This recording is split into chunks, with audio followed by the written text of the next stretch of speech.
Blaine Hurst, new CEO of Panera Bread. Thanks for taking the time. Well, thanks for having me. What is it like taking over for a founder like Ron Shaich?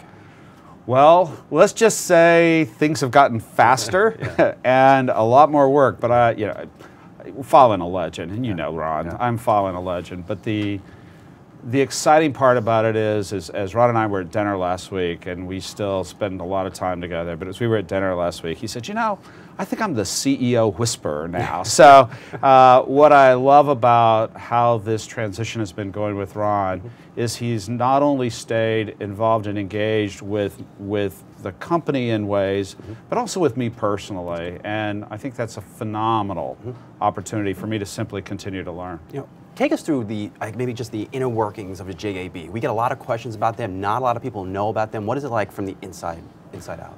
Well, you know, they're a private company, and so I do want to honor that. But I will tell you, they are very good business people.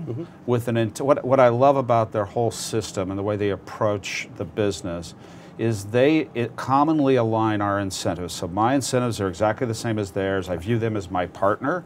So unlike what I think other firms, what I've seen in other companies, this is a firm where we're all in this together, and I feel like the partners at JAB are my partners. It's a little different than what I've observed elsewhere. Sure. I mean, so under this umbrella, do you grow faster under a JAB? I think we grow. I don't know if we'll grow faster or not. That's an interesting question. What I can tell you is that we will continue to grow. Sure. We will continue to make the investments. There's no real change there. And what I expect to occur is we will also get increasingly smart. Well, there's more people here. We'll learn from them, and that to me makes for an exciting future. Well, let's get to why we're sitting in front of egg sandwiches. You've done some fascinating research on eggs in the restaurant industry. Take us through that a little bit. Yes, we've been out and we've looked at eggs from a lot of different companies out there. And what happened is, as we were working on our own egg sandwich, we said, you know, we use whole cracked eggs. Most people don't know that because it's cooked in a ring and it's cooked hard, and you never can tell that that's a whole cracked egg, right?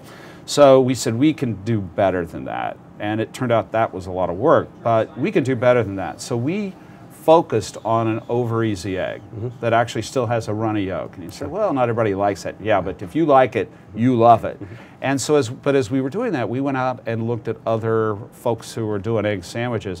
What was fascinating is about half of the big chains out there, about 50% of the big chains out there have more than 5 ingredients in their eggs. What is the stuff? What is the other stuff in the eggs? Well, it's everything from preservatives to, you know, extra things to make it hold better together. So if it's a liquefied egg and it's coming in a carton and they're pouring it in a ring, you know, just I mean, it's gross, to be honest with you. But well, you know, we've been eating that way for a long time, and I think what we're doing here, I think you're aware, we're petitioning the FDA to define an egg, to create a standard of identity for an egg, because we think it's important that when you ask for an egg, you get an egg.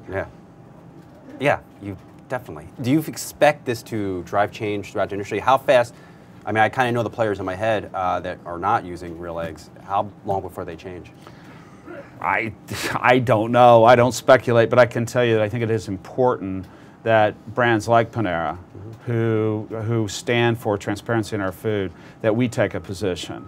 And we are encouraging others to follow us, or to join us, or to even lead us if that's the appropriate, if they can.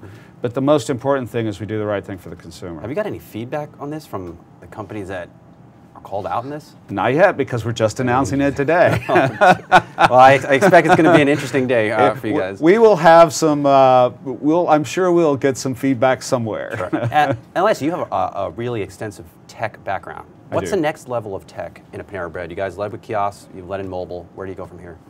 I think as we look at the digital experience for the consumer, it's about this holistic, integrated experience that actually is personalized to your needs, so the job that you're hiring us to do, basically. So when you walk into a cafe and walk up to a point of sale, let's say you don't want to use your phone, but why can't we already have all of your favorites saved at that point of sale? Sure. How do we integrate that total experience? And I think you're aware we've launched delivery now in about 55% of our cafes. I think that the technology that we're using for follow your drivers to your home or your office, We think that that full integration of the front of the cafe, actually even with our kitchens, around a personalized, adaptive experience just for you, is that future. That's pretty fascinating. Well, Blaine, good luck. Congratulations on the new position. And Thank I'm sure you. We'll be following you. Thank you. Thank you.